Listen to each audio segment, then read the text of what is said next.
성경 안 읽고 뭐하니? 일반 서신 히브리서를 시작하겠습니다. 자, 일반 서신에 이미 지나간 서신이 있습니다.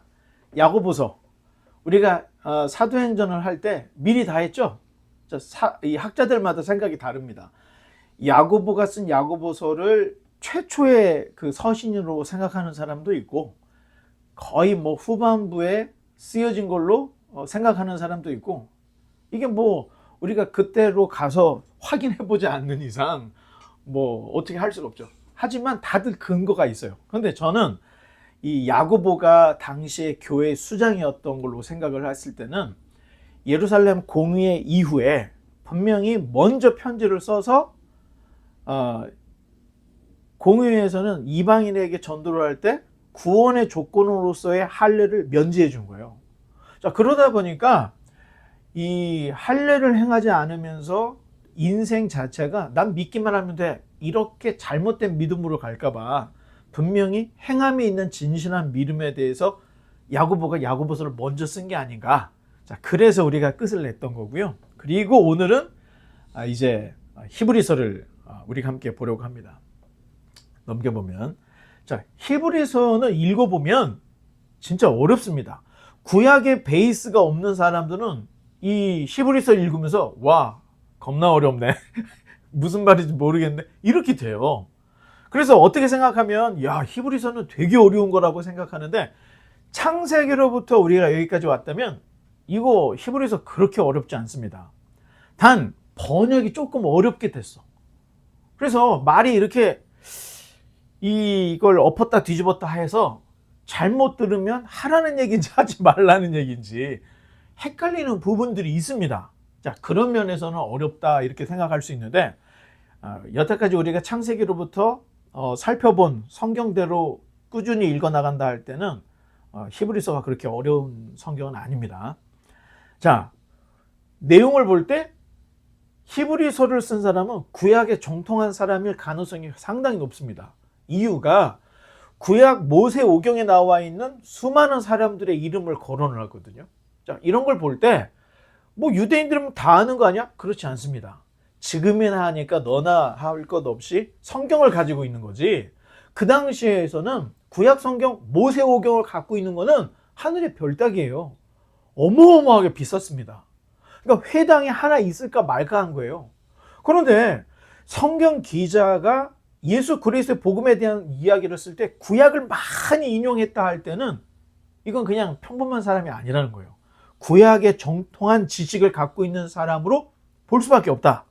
자, 복음의 핵심을 충분히 인식을 해서 이 복음과 구약을 연결을 너무 잘 시켜요. 그리고 비교를 해요. 자, 이 정도면은 이게 참 어렵습니다. 왜냐? 히브리서를 사도 바울이 썼다고 하면 아무 문제가 없습니다. 그런데 문제는 아직까지 히브리서는 누가 썼는지 작자 미상으로 학계에서는 그렇게 보통은 다 그렇게 이야기를 합니다.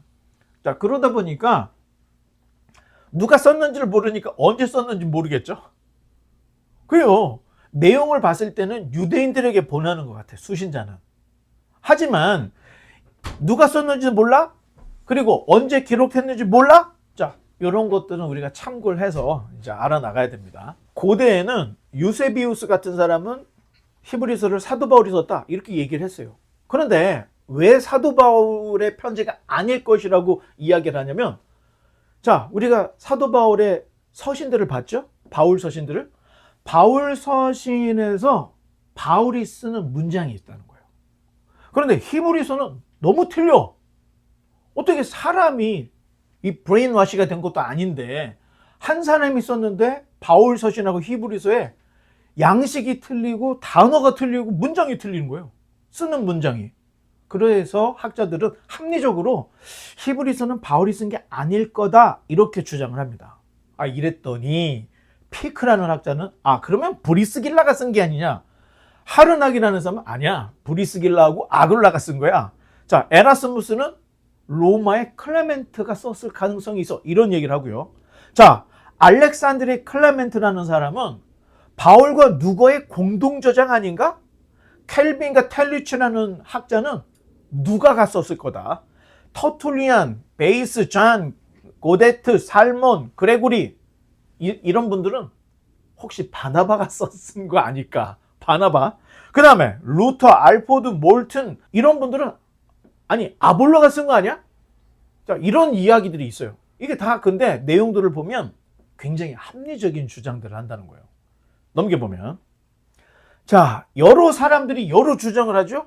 우리도 가설을 하나 만들 필요가 있습니다.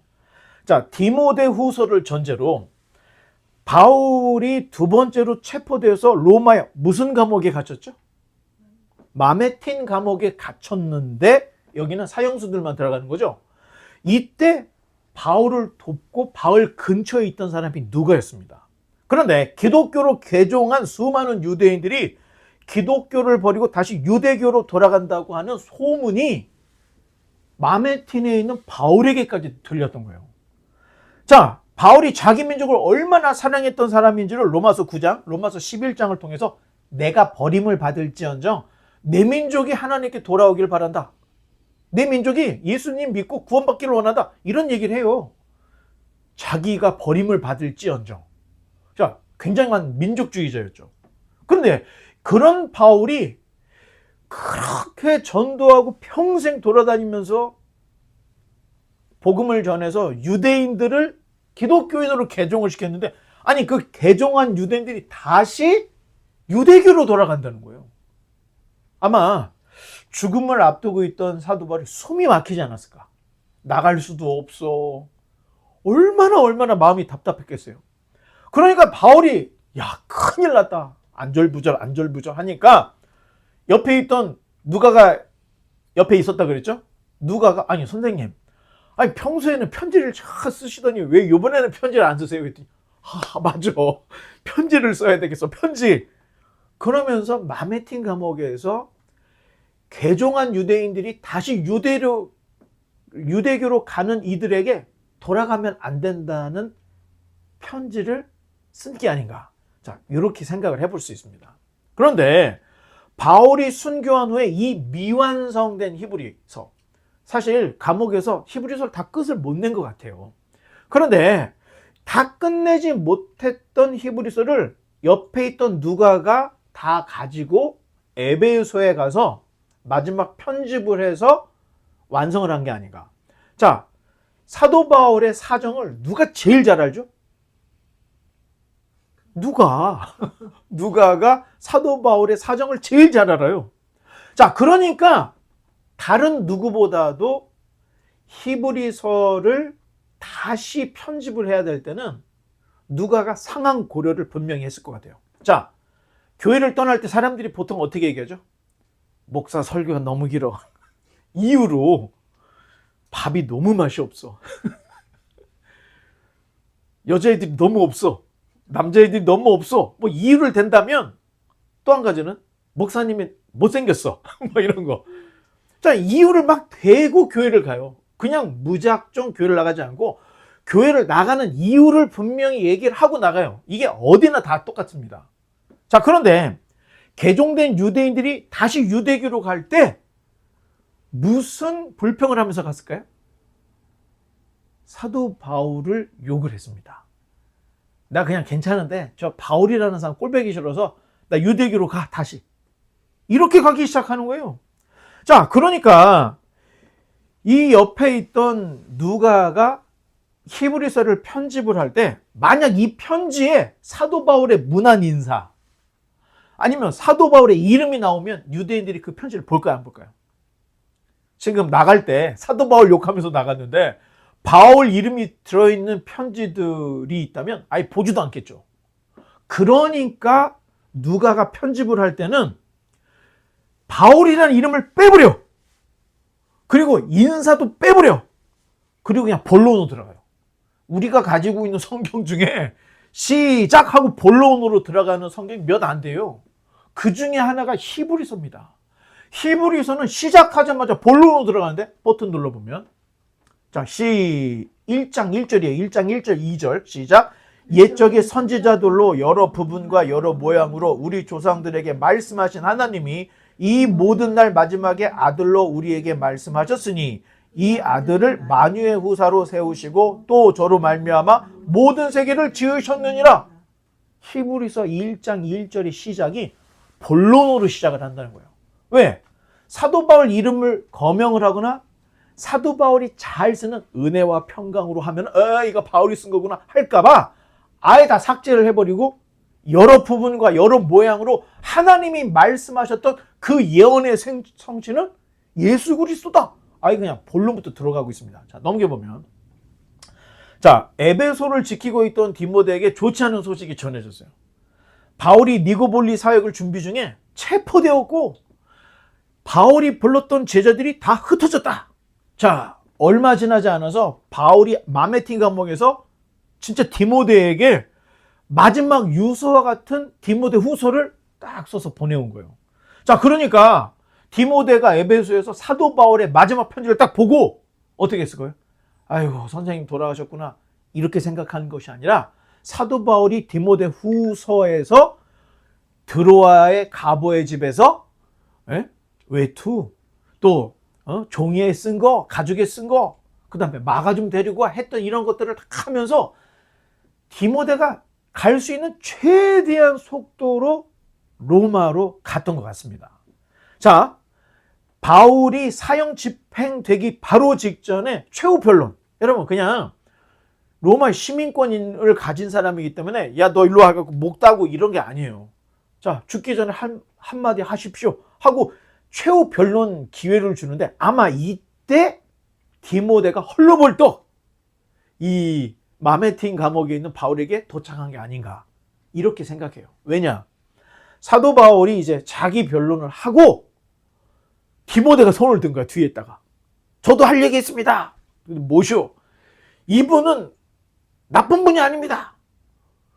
종교적인 이유로 사람을 죽이면 되겠습니까? 하면서 디모데가 그 연약하고 그 유약한 디모데가 진짜 자기 목숨 내걸고 바울을 변호했던 것 같아요. 바울의 구명을 위해서. 그렇게 열심히 사도 바울에 대한 구명을 막 했는데 너무 열심히 하니까 재판부가 잠깐! 저것도 예수 믿는 사람이구나. 즉심에 넘겨버린 거예요.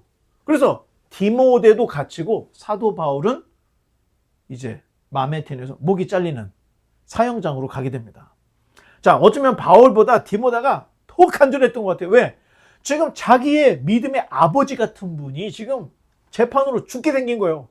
얼마나 변론했는지 재판장이 야, 저 가두어 할 정도로 고래고래 소리를 지르면서 변호를 했던 것 같아요. 자, 이렇게 디모데에게 딱 오게 갇히니까 디모데도 분명히 마메틴에 투옥된 게 아닌가? 자, 이렇게 생각을 해봅니다. 자, 디모데가 이제 나갈 수가 없으니까 바울 곁에 누가 있다 그랬죠? 누가가 있다 그랬잖아요. 그러니까 누가에게 누가 선생님 큰일 났습니다. 내가 지금 에베소를 떠나온 지가 상당히 시간이 돼서 에베소 교회가 비어 있습니다. 그러니까 누가에게 당신이 가서 나 대신 그 교회를 좀 돌보십시오 하고 보낸 것 같아요.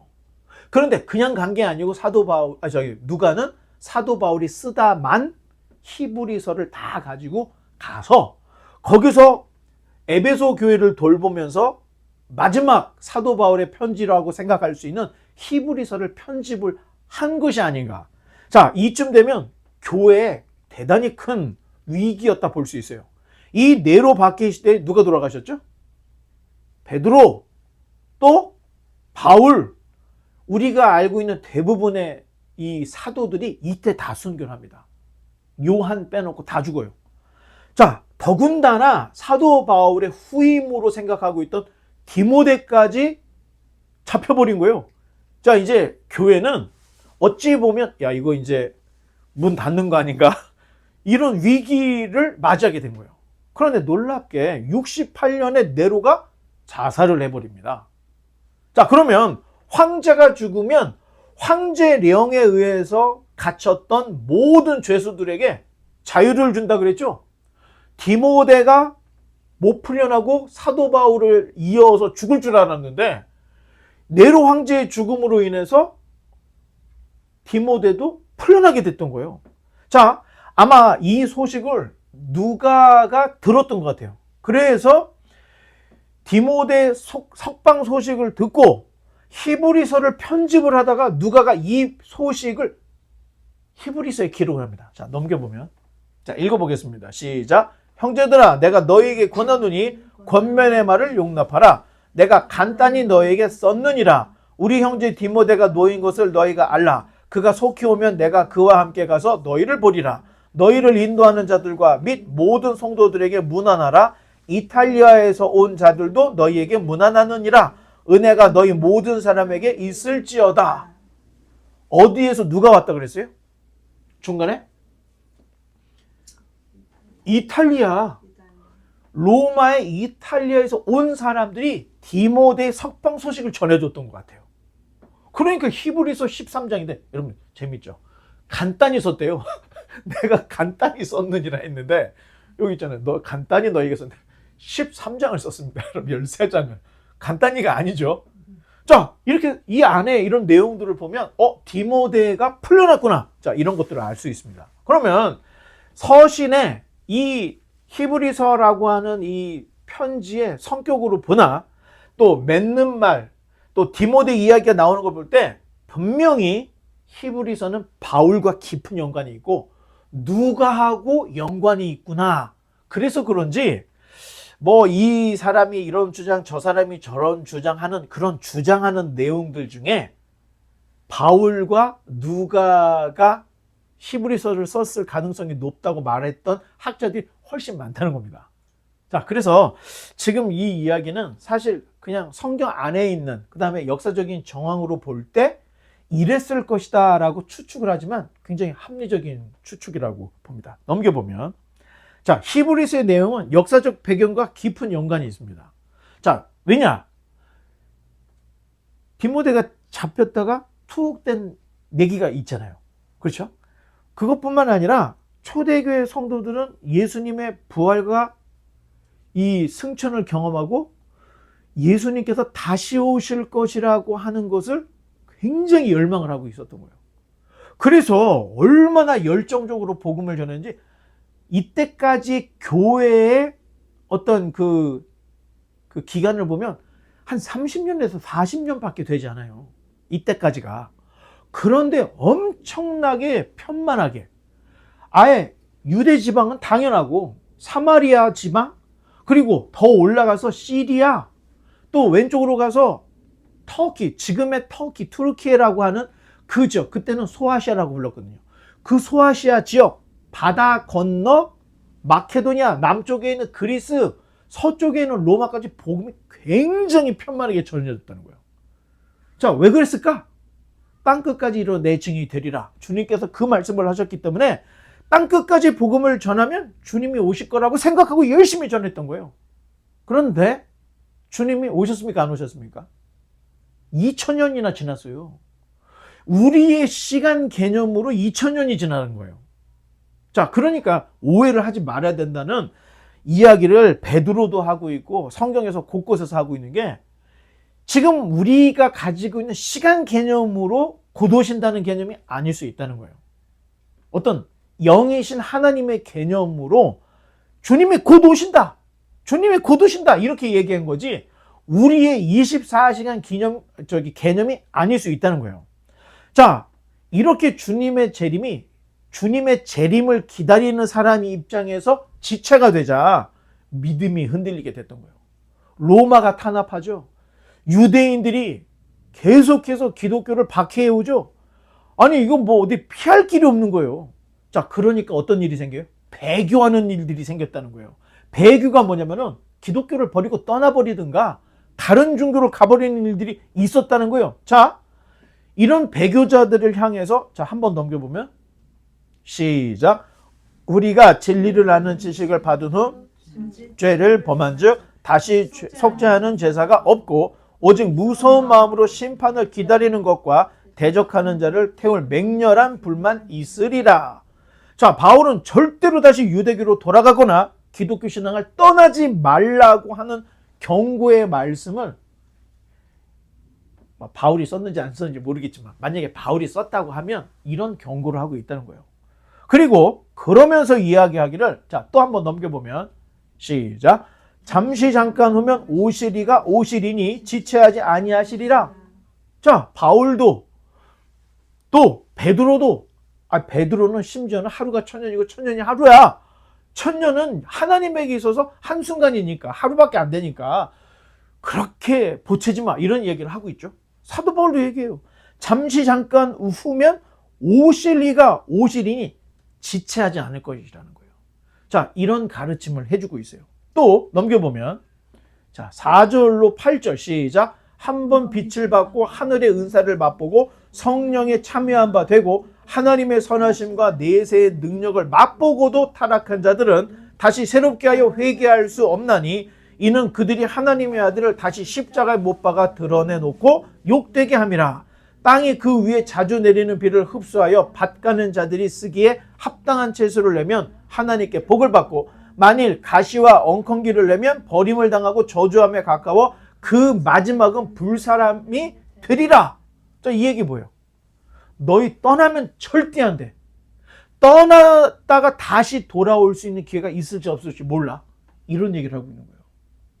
그러니까 어떤 분들은 교회 좀 다니다가 절에 가서 좀 계시다가 성당에 좀 가서 계시다가 다시 교회로 오고, 아니 종교 쇼핑하는 사람들도 요즘에 되게 많이 있습니다. 그런데 사도 바울이 만약에 썼다고 치고 사도 바울이 썼다 하면서 우리가 본다면 한 번 비침을 받아 성령을 받고 회개를 했다가 배도를 해. 그리고 다시 돌아오면 죄를 속할 방법이 없다는 이야기를 하고 있다는 거예요. 굉장히 무서운 얘기를 하고 있죠. 그래서 히브리서는 배교하는 이들에게 너희들 잘 알아야 돼, 이런 가르침, 그리고 너희들 떠나면 큰일 나 하면서 경고들을 기록을 하고 있다는 겁니다. 넘겨보면, 자, 총 13장 정도 됩니다. 여러분이 정말 마음만 먹으면 40분에서 50분이면 한번 읽을 수 있는 분량입니다. 자, 넘겨보면 주제는 시작.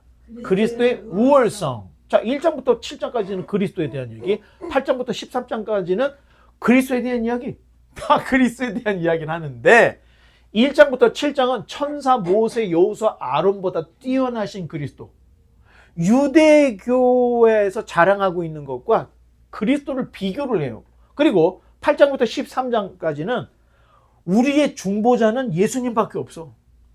그래서 사람의 대제사장이 아닌 멜기세덱, 하늘로서 오신 신비로운 대제사장이신 예수 그리스도를 통해서 우리는 하나님께 갈 수 있는 거야. 자, 이런 이야기를 전해주고 있습니다. 자, 넘겨보면, 자, 초대교회 시대 개종한 유대인들이 다시 유대교로 돌아갔던 이유들을 보면, 첫째, 예수님의 재림이 늦어지는 거 아니냐? 자, 이런 의심이 있었다 그랬죠.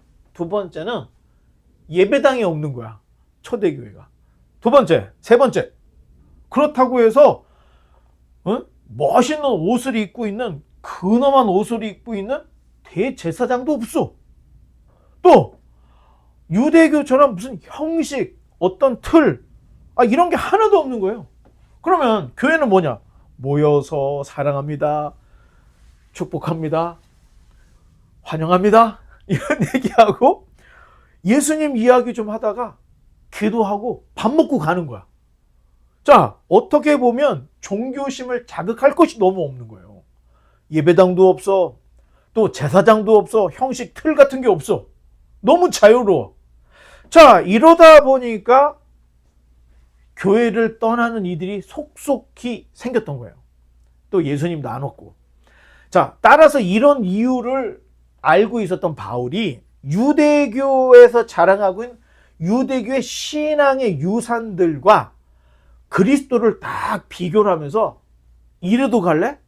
이래도 갈 거야? 하면서 이야기를 합니다. 자, 유대교에서 자랑하는, 지금 누가 쫙 앉아있죠?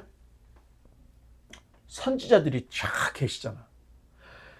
유대교의 자랑 중에 하나가 바로 선지자들입니다. 선지자들은 여러 부분과 여러 모양으로 선민 이스라엘 백성들을 향한 하나님의 말씀을, 예언의 말씀을 막 했던 거예요.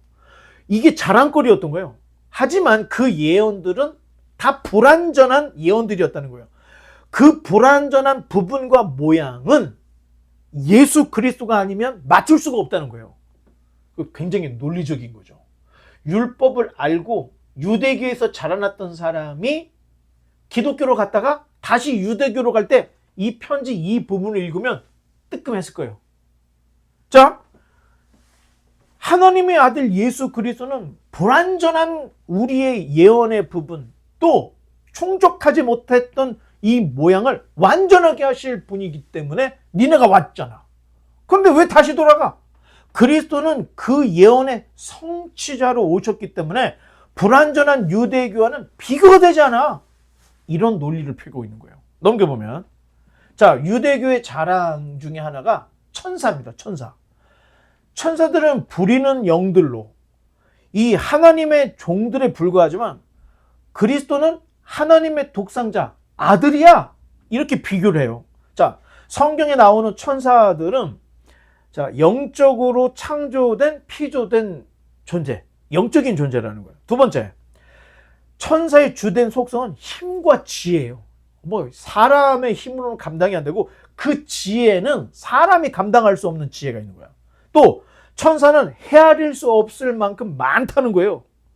우리의 개념 하나, 둘, 셋, 넷 이런 개념이에요. 영적인 존재이지만 그 수가 헤아릴 수 없을 정도로 많다. 자, 천사의 힘은 인간이 상상할 수 없을 만큼의 강한 힘이 있어요. 또 천사들은 하나님의 보좌 가까이 있어요. 그래서 천사 중에 네 생물이 있죠. 하나님의 보좌를 보좌하는 네 생물이 있죠. 자, 이런 걸 볼 때 바로 하나님의 보좌 코앞으로부터 온 곳, 모든 곳에 천사가 수없이 많이 있다는 거예요. 자, 그러나 히브리서가 비교하기를 천사는 소식을 전하는 자, 하나님의 계시의 말씀을 전해주는 전달자이지만 예수님은 하나님의 아들이야, 계시자, 이런 얘기를 해요. 또 천사는 경배하는, 하나님을 경배하는 존재이지만 예수님은 경배를 받는 자야. 세 번째, 천사는 피조물이지, 영적인 하나님이 만든 영적 존재, 영적 피조. 그런데 예수님은 그 영적 존재들을 창조한 창조라는 거예요. 자, 또 천사는 심부름을 하는, 섬기는 그런 자들이에요. 그런데 예수님은 너희를 구원할 구주시다.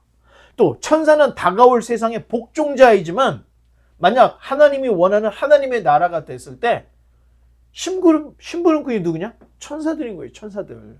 김천사 이것 좀 옮겨. 알겠습니다. 박천사 청소 좀 해. 알겠습니다. 이게 천사예요. 그런데 예수는 다가올 세상의 통치자다. 그러니 너희들이 알고 있는 천사와는 비교가 안 돼. 이런 얘기를 해요. 그러므로 천사하고 있으면 비교가 안 된다. 넘겨보면 모세는 훌륭한 하나님의 종이었다. 그러나 모세는 어디까지나 하나님의 집을 맡은 사환, 일꾼에 불과하다는 거예요. 자, 그런데 그리스도는 그 집을 맡을 아들이라는 거예요. 상속할 아들이라는 거예요. 자, 그러니 모세라 해봤자 모세도 하나님의 사원, 종에 불과하지만 예수는 하나님의 아들이야. 독생자야. 그러니 비교의 대상이 될 수가 없잖아. 이런 얘기를 하면서 또 넘겨보면, 자, 유대교에서 또 여호수아를 자랑해요. 여호수아가 자기들이 이집트의 노예로 있을 때 자기들을 건져줬고, 모세가 광야를 지나서 가나안 땅을 정복해 준 게 여호수아였던 거예요. 그런데 여호수아가 너에게 준 가나안 땅이 영원하더냐? 이미 유대인들은 722년에 사마리아가 무너지는 걸 경험했어요. 그리고 588년에 또는 586년에 예루살렘이 멸망하는 걸 봤던 거예요. 그리고 다 잡혀갔어요. 뿔뿔이 흩어졌던 거예요. 자, 그랬더니 여호수아가 준 안식, 가나안은 영원한 게 아니지 않냐.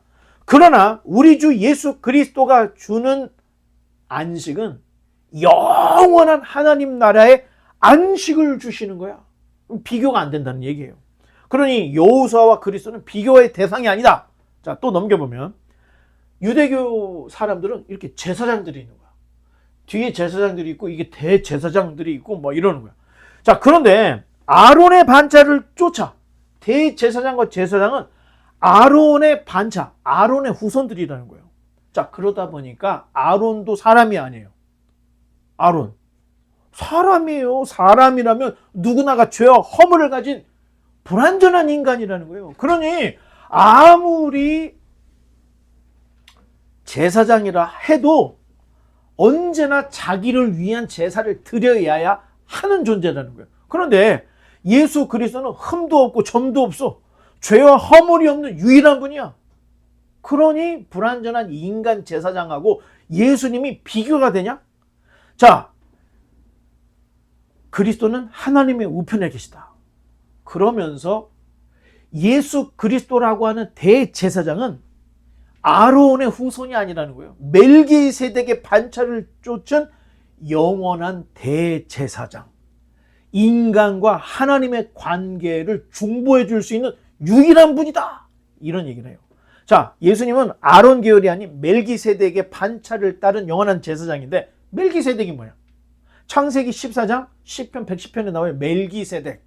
자, 여기서 이 멜기는 왕이란 뜻이고 세덱은 의를 얘기합니다. 의. 그리고 살렘 왕이라고 할 때 살렘은 평화라는 뜻으로 예루살렘을 얘기해요. 그러면 멜기세덱이라는 이 말은 또 평화의 왕, 살렘 왕이라는 말은 예루살렘에 영원한 평화를 줄 수 있는 유일한 그런 분, 그런 분의 대제사장이다. 이렇게 얘기합니다. 그러니까 아론의 계열과 멜기세덱의 계열 두 가지 중에 뭐가 더 뛰어난 거냐? 이런 비교를 하고 있는 거예요. 자, 유대교에서 자랑은 또 성전이에요.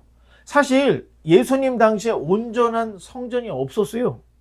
자, 당시 성전이라 할 때는 에돔 사람 헤롯이 유대인의 환심을 사기 위해서 중축한 건축물이었던 거예요. 자, 보기에 헤롯의 성전이 굉장히 우람하고, 뭐 봐봐요. 사람이 이렇게 콩알만 하잖아. 성전 엄청나게 규모가 크죠. 이게 전통적으로 내려왔던 성전이 아니에요. 헤롯이 이게 건축 기술이 있어요. 되게 뛰어난 사람이에요.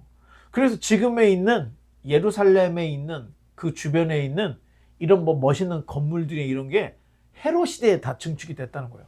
그러니까 헤롯이 굉장히 능력이 있었어요. 자, 그런데 성전이라 해봤자 정통성이 없다는 거예요. 에돔 사람 헤롯이 만들어 놓은 걸 가지고 너희들이 이게 예수님한테 제자들 주님 이 성전 좀 보십시오. 얼마나 아름답습니까? 그랬더니 예수님이 뭐래요? 돌 위에 돌 하나 얹어지지 않게 완전히 파괴가 되리라. 예수님이 이런 얘기까지 했어요. 자, 그러니까 성전이 완전하지 못했다는 거예요. 예수님이 공생에 시작해서 얼마 되지 않아서 예루살렘에 딱 갔더니 거기에 환전상, 짐승 파는 사람들 이런 걸 보면서 뭐라고 했어요, 예수님이? 너희는 하나님의 집을 강도의 구류를 만들었구나. 이런 얘기를 해요. 그게 하나님이 성전을 보시는 시각을 예수님이 우리 언어로 얘기를 해주신 거예요. 하나님도 예루살렘에 대한 신성함, 거룩함 이렇게 보지 않는다는 거예요. 그냥 강도의 구렬로 예수님이 보는 그 시각으로 보고 계시다는 것을 아예 전곡을 찔러서 딱 얘기를 했던 거예요. 자, 예수 그리스도 자신을 예수님은 자기가 성전이라고 했던 거예요. 비교를 하죠. 또 말씀하시기를 지극히 높으신 하나님께서는 사람의 손으로 지은 성전에 계시는 분이 아니야. 이런 이야기를 하면서 내가 너희가 이 성전을 다 허물어라. 그럼 내가 3일 만에 짓는다. 이런 얘기 하셨죠, 예수님이. 그 말의 의미는 성전된 자기 자신을 얘기했던 거고 자기가 십자가에 달려 죽고 3일 만에 부활할 것이라는 것을 아주 은유적으로 상징적으로 얘기를 했던 거예요. 자, 유대교가 자랑하는 성전이라는 것은 정통성이 없어요. 그러나 그리스도는 하늘의 지성소에 계시다는 거예요. 그러니 헤롯이 손으로 증축한 성전과 어떻게 그리스도를 비교할 수 있겠느냐 이런 얘기를 합니다. 넘겨보면 유대교의 자랑 중에 하나가 또 제사 제도입니다. 번제, 소제, 화목제, 속건제, 속죄제. 그리스도가 오기 전까지 이거는 그림자였다고 볼 수 있는 거예요. 제사라는 것이 만약에 효과가 있어서 짐승 한 마리 잡아 죽이면 내가 죄가 싹 없어져. 그러면 2번 드릴 필요가 있습니까? 생각날 때마다 드릴 필요가 있겠어요? 한 번으로 끝나야죠. 그게 안 되는 거예요. 그러니까 제사장들도 대제사장들도 자기를 위해서 제사로 피를 묻히고 이 백성들의 죄를 용서해주는 기도를 했던 거예요. 그러니 너나 내나 다 죄인이라는 거예요. 그러니까 짐승을 계속 잡아 죽여. 여러분 도축장에 가봤어요? 그 피 비린내, 이 시체 썩은 내, 동물 죽은 냄새가 진짜 고약합니다. 성전에서 하도 많이 죽이니까 상을 피워서 냄새를 중화시키지 않으면 코가 멍멍한 거예요 지금. 그 정도로 그렇게 많은 제사를 드렸어도 죄가 속해지지 않았다는 겁니다.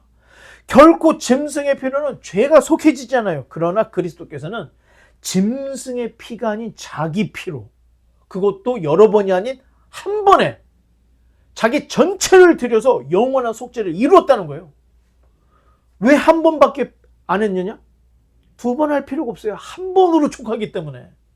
부족하니까 짐승들은 수십 마리, 수백 마리, 수천 마리, 수만 마리를 죽였지만 그리스도는 흠도 없고 점도 없는 유일한 분이기 때문에 그리스도의 제물, 그리스도의 피로 단번에 전체로 드리는 영원한 속죄가 이루어졌다. 자, 그러니 짐승의 피로 드리는 제사, 그리스도의 피, 이게 비교가 되겠느냐? 이런 얘기를 하고 있습니다. 넘겨보면 또 유대인들이 자랑하는 하나님과의 언약이 있습니다. 만약 이 언약이 완전했더라면 예레미야를 통해서 새 언약을 세우리라 하는 말을 할 필요가 없었겠죠. 성전도 멸망하지 않았겠죠. 그런데 지금 오늘날의 예루살렘 성전은 어떻게 돼 있어요? 이슬람의 성지가 돼 있잖아요. 아니, 유대교의 중심이 성전입니다.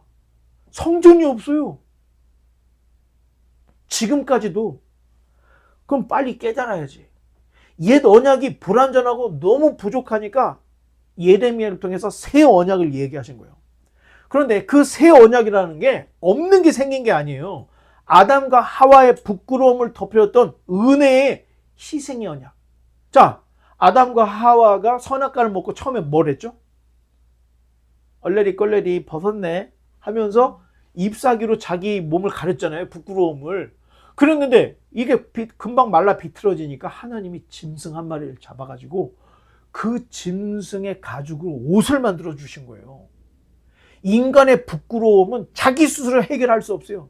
잎사귀를 대든 뭐를 해야 돼. 잎사귀로 안 되니까 어떻게 해요? 짐승을 잡아서 상징적인 거예요. 이게 탁 덮어줘서 그 하나님의 은혜의 언약이 아브람, 이삭, 야곱을 지나서 다윗에게 이어져서 원래의 그 하나님과의 언약이 결국에는 십자가에서 딱 완성이 되는 모습을 보여주고 있는 거예요. 자, 오히려 유대교가 언약을 너무 오해를 했어요. 그래서 종교 형식에 가둬버렸어요. 그리고 정치화했고 변질화돼 버린 거예요. 그래서 유대사회, 종교사회는 일반 우리가 알고 있는 헌법 위에 종교법이 있는 거예요. 지금 현재 이슬람 국가들이 다 그렇습니다. 일반 도덕 윤리보다 그 위에 있는 게 코란이에요. 그리고 코란을 해석한 법령. 그러니까 알라를 위해서 사람 죽이는 게 가능해요. 너 왜 죽였어? 이 사람이 못된 짓 해서 알라의 영광을 위해 죽였으면 이게 묵인화되고 암암리에. 그래서 테러도 있고 그런 일들이 있는 거잖아요. 자, 그런데 더 우리가 생각해 볼 것은 예레미야를 통해서 하나님이 우리에게 주시는 이 언약이라는 것은 우리 마음에 새기겠다. 예?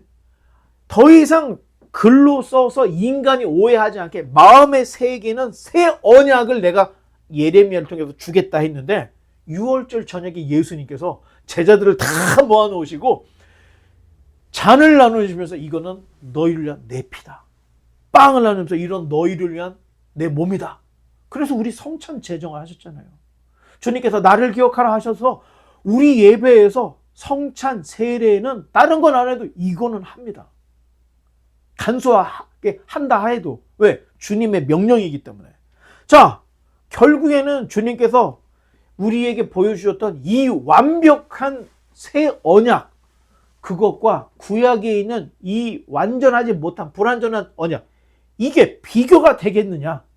지금 히브리서 기자가 이런 얘기를 쓰고 있는 거예요. 자, 그렇다면 여러분 보시기에 히브리서가 누가 쓴 것 같아요? 예, 뭐 이 정도의 학식과 이 정도의 어떤 가르침이라고 할 때는 제가 생각할 때는 바울밖에 없지 않았을까, 이렇게 생각을 해요. 연륜이나 이런 걸 볼 때. 자, 넘겨보겠습니다. 자, 믿음의 삶이라는 것은 섬김의 삶입니다.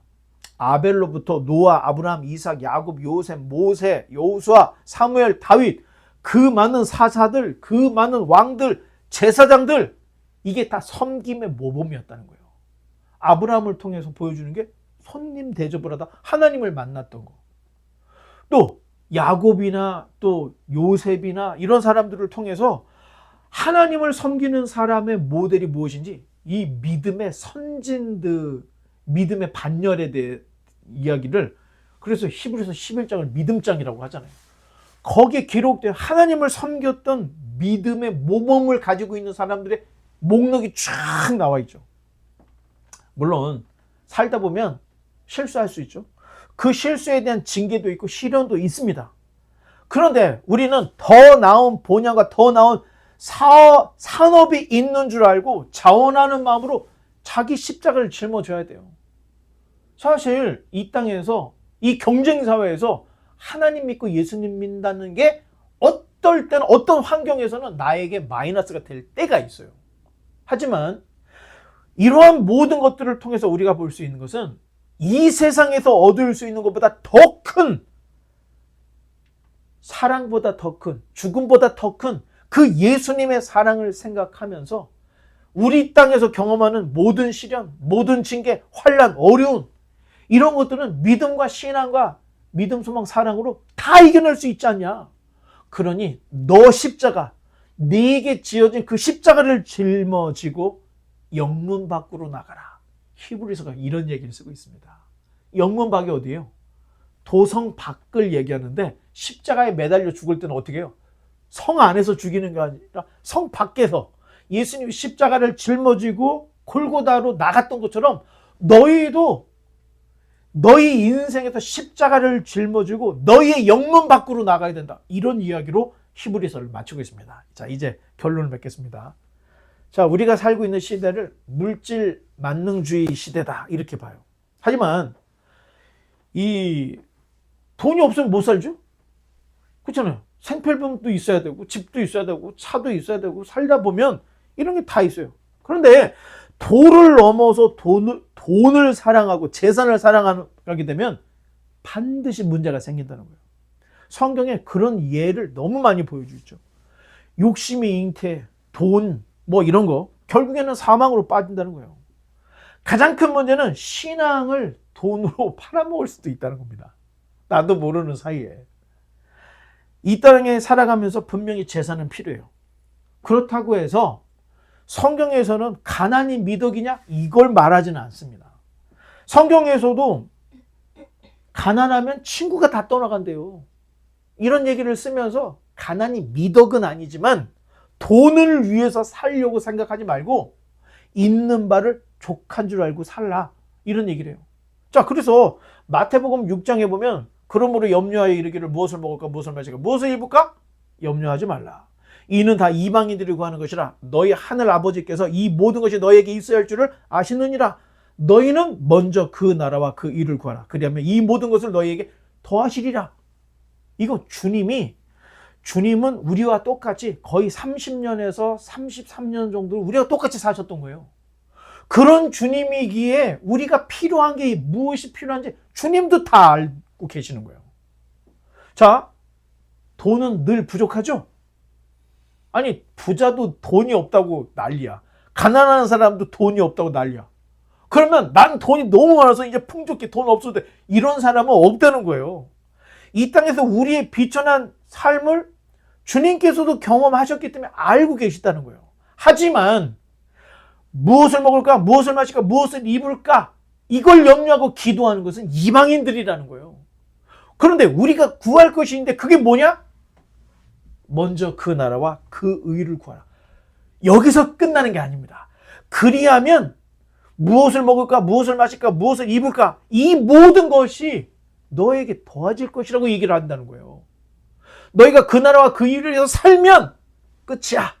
이걸로 끝나지 않고 그렇게 사는 사람들을 절대 굶지 않게 할 거고, 절대 의로운 사람이 부끄러움 당하지 않도록 내가 지켜줄 거야. 이걸 예수님이 얘기하고 있다는 거예요.